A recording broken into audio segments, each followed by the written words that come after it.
দিকে দিকে রেমালের তাণ্ডব, আর তার জেরে ভেঙেছে সন্দেশখালী থেকে সুন্দরবনের একের পর এক নদী বাঁধ। জলমগ্ন হয়ে পড়েছিলেন ওই অঞ্চলের স্থানীয়রা। ঝড় থামতে একটু হলেও স্বস্তি মিলেছে, তবে বাঁধ সারাইয়ের স্তোক একই আছে। হিঙ্গলগঞ্জের একাধিক নদী বাঁধ পরিদর্শন করলেন বসিরহাটের বিজেপি প্রার্থী। অন্যদিকে সুন্দরবনের নদী বাঁধ দেখে বাঁধ সারাইয়ের আশ্বাস দিলেন সেচ মন্ত্রী পার্থ ভৌমিক। বাসিন্দাদের প্রশ্ন, এবারও বাঁধ সারাই হবে তো?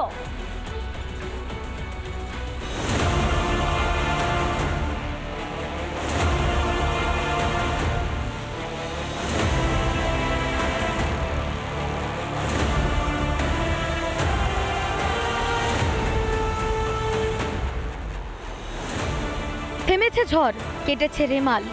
রেমালের তাণ্ডবে ক্ষতিগ্রস্ত হয়েছে একের পর এক নদী বাঁধ। সেই ক্ষতিগ্রস্ত নদী বাঁধ দেখতে হিঙ্গলগঞ্জের সর্দারপাড়ায় গেলেন বসিরহাট লোকসভা কেন্দ্রের বিজেপির প্রার্থী রেখা পাত্র।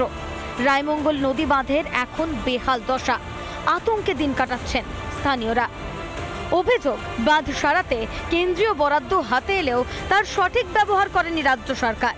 এখানে কংক্রিট বাঁধের জন্য যে টাকা স্যাংশন হয়ে গেছে সেটা তৃণমূলের লোকেরা তুলে খেয়ে নিয়েছে।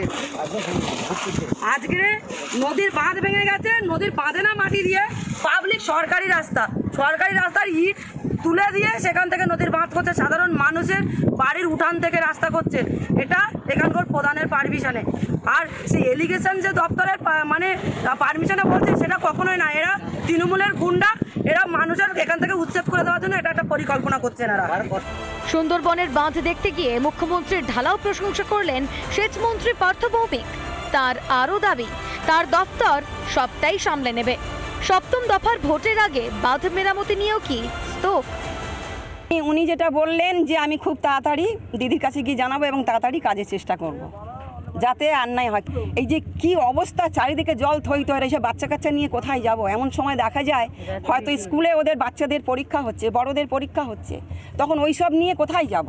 বিদ্যাধরী নদীতে ভাঙনের ফলে সন্দেশখালীর বাউনিয়াদের বিঘের পর বিঘে জমি নদী গর্ভে চলে গিয়েছে। বারবার রাজ্য সরকারকে জানিয়েও সুরাহা হয়নি। ফি বছর একবার করে বড় ধরনের ঝড়ঝাপটা আসে আর জলে তলিয়ে যায় ঘর বাড়ি। রেমালের তাণ্ডবের পরেও অবস্থা শোচনীয়। না, আইলার সময় কেন্দ্রীয় সরকার যে প্রপোজালগুলো রেডি করেছিল যে ওরা সাহায্য করবে বলে, তার এখনও 17 কোটি টাকার উপরে বাকি পড়ে রয়েছে। আমি নিজে আজকে এলাকা ঘুরলাম বাংলার মাননীয় মুখ্যমন্ত্রী মমতা ব্যানার্জির নির্দেশে। অতি অবশ্যই গ্রামবাসীরা যাতে দুঃখ দুর্দশার মধ্যে না পড়ে, মমতা বন্দ্যোপাধ্যায়ের নিজের সীমিত সরকারের ক্ষমতা অনুযায়ী আমরা যতদূর অবধি পারবো করব। প্রতিবারই কেন্দ্রীয় সরকারকে দোষারোপ করে রাজ্য, এবারও ব্যতিক্রম হলো না। নদী বাঁধ চত্বরে থাকা মানুষগুলো আর কতদিন দেখবে জীবন নিয়ে রাজনীতি? উত্তর মেলেনি। অর্ণব মৈত্রের রিপোর্ট, রিপাবলিক বাংলা।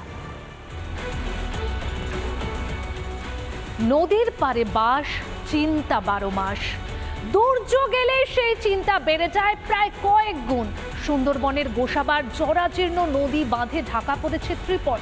এভাবে আর কতদিন জোড়া তাপ্পি দিয়ে সমাধান হবে সমস্যার? আদৌ কি তৈরি হবে কংক্রিটের বাঁধ? সুন্দরবনের আতঙ্ক এই নদী বাঁধ, আর যে নদী বাঁধ নিয়ে প্রতিদিন আতঙ্কের মধ্যে দিন কাটাতে হয় সুন্দরবনের বাসিন্দাদের। হ্যাঁ, ত্রিপলে ঢাকা এটাই নদী বাঁধ। দুর্যোগ এলেই যে কোনো মুহূর্তে জলের তোড়ে ভেসে যেতে পারে থুনকই বাঁধ। তাই সময়ের সঙ্গে সঙ্গে বাড়ছে আতঙ্ক। সব বাচ্চা কাচ্চা রান্না বান্না করি না, বসে থাকি, যেখানে খেলার সেন্টার সেখানে উঁচু জায়গায় চলে যাই, বাড়ি ছেড়ে দিই। গরু বাচ্চা সব গলার থেকে দড়ি খুলে দিই, খেলে দিয়ে চলে। কী করবো, আমরা বললো বলে কি হ্যাঁ করবো, শুধু করছে না, করে না। ঠিক যেই সময় ভাঙবে সেই সময় ওরা মাটি দেয়। এই যে ভেঙে গেছে তাড়াতাড়ি করে এখন মাটি দিয়ে, এখন এইসব থাকে, তুমি বলতো কোথায় মাটি পাবে? প্রশাসনের দিকে অভিযোগের আঙুল তুলছেন স্থানীয়রা। আমরা সবসময় এমপি বলো এমএলএ বলো প্রতিবাদ করেছি আমাদের নদী বাঁধটা হোক, উঠে যেতে হয় হবে। হ্যাঁ, তার নদী বাঁধটা দিলে আমাদের একটু বাঁচতে পারি। এই বছর পর বছর যদি নোনা জলে ভাসে তাহলে আমরা থাকি কী করে আর বাঁচি কী করে? সুন্দরবনে নদীবাঁধ নির্মাণে উঠে এলো দুর্নীতির অভিযোগ। শাসক দলকে কাঠগড়ায় তুলে কোটি কোটি টাকা আত্মসাতের অভিযোগ বিজেপির। ভোট আসে, ভোট যায়, কিন্তু সুন্দরবনের মানুষের কষ্টের কোনো উপশম হয় না। এখানে কংক্রিটের নদীবাঁধ হওয়ার জন্য কেন্দ্র থেকে যে টাকা এসেছিল সেই টাকা সঠিকভাবে ব্যবহার হয়নি, বরং জমি অধিগ্রহণের নাম করে তৃণমূলের নেতারা যে সমস্ত এলাকায় নিজেদের জমি নেই সেই জায়গাগুলোতেও নিজেদের নাম ঢুকিয়ে লক্ষ লক্ষ টাকা সেখানে আত্মসাৎ করেছে। নদী বাঁধের সমস্যাকে খানিকটা মেনে নিয়ে পাল্টা যুক্তি খাড়া করলেন শাসক দলের প্রতিনিধি। আমরা যখন কাজ করতে গেলাম তখন আমরা দেখলাম যে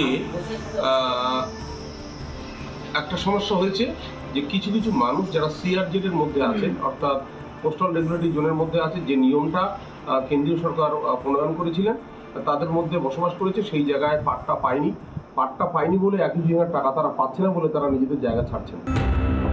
9টি দ্বীপ নিয়ে তৈরি গোসাবা ব্লক, তাই জল আর জঙ্গলে জীবন কাটে গোসাবার বাসিন্দাদের। নদীতে মাছ ধরে জঙ্গলে মধু সংগ্রহ করে দিন গুজরান করা মানুষগুলোর বর্ষা এলেই ঘুম কেড়ে নেয় নদী বাঁধ।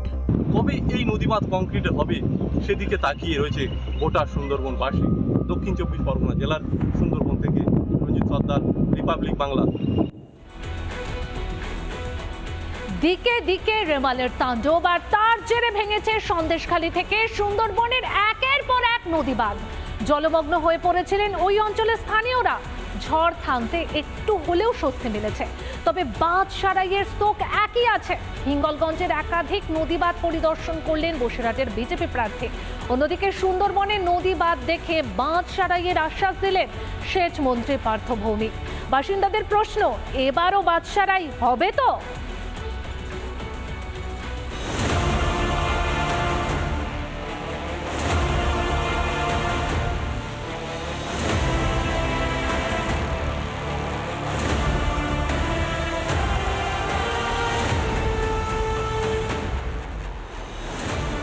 থেমেছে ঝড়, কেটেছে রেমাল। রেমালের তাণ্ডবে ক্ষতিগ্রস্ত হয়েছে একের পর এক নদীবাঁধ। সেই ক্ষতিগ্রস্ত নদীবাঁধ দেখতে হিঙ্গলগঞ্জের সর্দার পাড়ায় গেলেন বসিরহাট লোকসভা কেন্দ্রের বিজেপির প্রার্থী রেখা পাত্র। রায়মঙ্গল নদী বাঁধের এখন বেহাল দশা, আতঙ্কে দিন কাটাচ্ছেন স্থানীয়রা। অভিযোগ, বাঁধ সারাতে কেন্দ্রীয় বরাদ্দ হাতে এলেও তার সঠিক ব্যবহার করেনি রাজ্য সরকার। এখানে কংক্রিট বাঁধের জন্য যে টাকা স্যাংশন হয়ে গেছে সেটা তৃণমূলের লোকেরা তুলে খেয়ে নিয়েছে। আজকে নদীর বাঁধ ভেঙে গেছে, নদীর বাঁধে না মাটি দিয়ে পাবলিক সরকারি রাস্তার ইট তুলে দিয়ে সেখান থেকে নদীর বাঁধ করছে, সাধারণ মানুষের বাড়ির উঠান থেকে রাস্তা করছে। এটা এখানকার প্রধানের পারমিশনে, আর সেই এলিগেশন যে দপ্তরের মানে পারমিশনে বলছে সেটা কখনোই না। এরা তৃণমূলের গুন্ডা, এরা মানুষের এখান থেকে উচ্ছেদ করে দেওয়ার জন্য এটা একটা পরিকল্পনা করছেন এরা। সুন্দরবনের বাঁধ দেখতে গিয়ে মুখ্যমন্ত্রীর ঢালাও প্রশংসা করলেন সেচ মন্ত্রী পার্থ ভৌমিক। তার আরও দাবি, তার দপ্তর সবটাই সামলে নেবে। সপ্তম দফার ভোটের আগে বাঁধ মেরামতি নিয়েও কি স্তোক? উনি যেটা বললেন যে আমি খুব তাড়াতাড়ি দিদির কাছে গিয়ে জানাবো এবং তাড়াতাড়ি কাজের চেষ্টা করব, যাতে আর নাই হয়। এই যে কি অবস্থা, চারিদিকে জল থই থই, এসে বাচ্চা কাচ্চা নিয়ে কোথায় যাব? এমন সময় দেখা যায় হয়তো স্কুলে ওদের বাচ্চাদের পরীক্ষা হচ্ছে, বড়দের পরীক্ষা হচ্ছে, তখন ওই সব নিয়ে কোথায় যাব?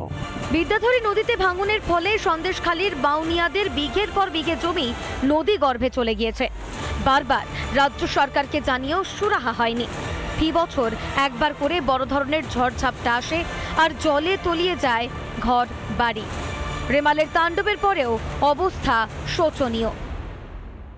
না, আইলার সময় কেন্দ্রীয় সরকার যে প্রপোজালগুলো রেডি করেছিল যে ওরা সাহায্য করবে বলে, তার এখনও 17 কোটি টাকার উপরে বাকি পড়ে রয়েছে। আমি নিজে আজকে এলাকা ঘুরলাম বাংলার মাননীয় মুখ্যমন্ত্রী মমতা ব্যানার্জির নির্দেশে। অতি অবশ্যই গ্রামবাসীরা যাতে দুঃখ দুর্দশার মধ্যে না পড়ে, মমতা বন্দ্যোপাধ্যায়ের নিজের সীমিত সরকারের ক্ষমতা অনুযায়ী আমরা যতদূর অবধি পারবো করব। প্রতিবারই কেন্দ্রীয় সরকারকে দোষারোপ করে রাজ্য, এবারও ব্যতিক্রম হলো না। নদী বাঁধ চত্বরে থাকা মানুষগুলো আর কতদিন দেখবে জীবন নিয়ে রাজনীতি? উত্তর মেলেনি। অর্ণব মৈত্রের রিপোর্ট, রিপাবলিক বাংলা।